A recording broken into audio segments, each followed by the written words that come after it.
नमस्ते, मेरा नाम डॉक्टर अवनी अग्रवाल है। मैं कंसल्टेंट गायनेकोलॉजिस्ट जबलपुर में प्रैक्टिस करती हूँ। आज हम प्री टर्म डिलीवरी के बारे में कुछ अवेयरनेस की बातें करेंगे। प्री टर्म डिलीवरी क्या होती है? प्री टर्म डिलीवरी, जो डिलीवरी 37 वीक से पहले हो जाती है उनको हम प्री टर्म डिलीवरी कहते हैं, और term delivery 37 weeks to 40 weeks के बीच में होती है। प्री टर्म डिलीवरी मुख्यतः दो पार्ट्स में डिवाइड की हुई है। एक होता है अर्ली प्री टर्म और दूसरा होता है late preterm. Early preterm के जो बच्चे होते हैं वो ज़्यादा क्रिटिकल होते हैं और उनका लॉन्ग टर्म प्रोग्नोसिस अच्छा नहीं होता। जो लेट प्री टर्म के बच्चे होते हैं, यानी जो 34 वीक्स के बाद डिलीवर होते हैं, वो अच्छे एनआईसीयू की मदद से रिवाइव कर जाते हैं। प्री टर्म होता क्यों है? प्री टर्म का मोस्ट इम्पॉर्टेंट कॉज इंडिया में है इन्फेक्शन।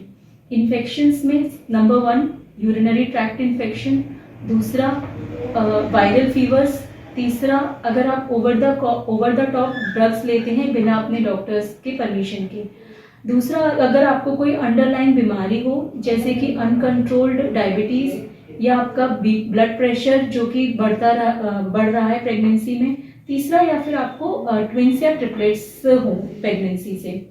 प्री टर्म को हम बचा कैसे सकते हैं? प्री टर्म डिलीवरी को हम कैसे बचा सकते हैं? तो प्री टर्म डिलीवरी के कुछ साइंस होते हैं, प्री टर्म लेबर के कुछ साइंस होते हैं जो पेशेंट को पता होने चाहिए, जिनको हम वार्निंग साइंस बोलते हैं। जैसे कि नंबर 1 सबसे इम्पॉर्टेंट है पेट में दर्द। अगर आपको ऐसा लग रहा है कि आपको बहुत जल्दी कॉन्ट्रैक्शंस आ रहे हैं या बहुत ज़्यादा पेन हो रहा है, तो आपको इमीडिएटली अपने डॉक्टर को कॉन्टैक्ट करना है। Number 2 PV white discharge. अगर कंटिन्यूसली आपको ऐसा लग रहा है कि वाइट डिस्चार्ज है या जिस डिस्चार्ज में से स्मेल आती है, तो आपको अपने डॉक्टर को कांटेक्ट करना है। नंबर 3 जो कि बहुत इंपॉर्टेंट है, पीवी स्पॉटिंग या पीवी ब्लीडिंग। इसको बहुत सीरियसली लेने की ज़रूरत है और एक भी ड्रॉप प्रेगनेंसी में ब्लड इज़ नॉट एक्सेप्टेबल। आपको अपने डॉक्टर को इमीडिएटली कांटेक्ट करना है।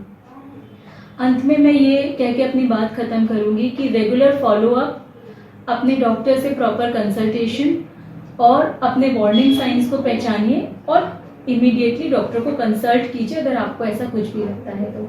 Thank you.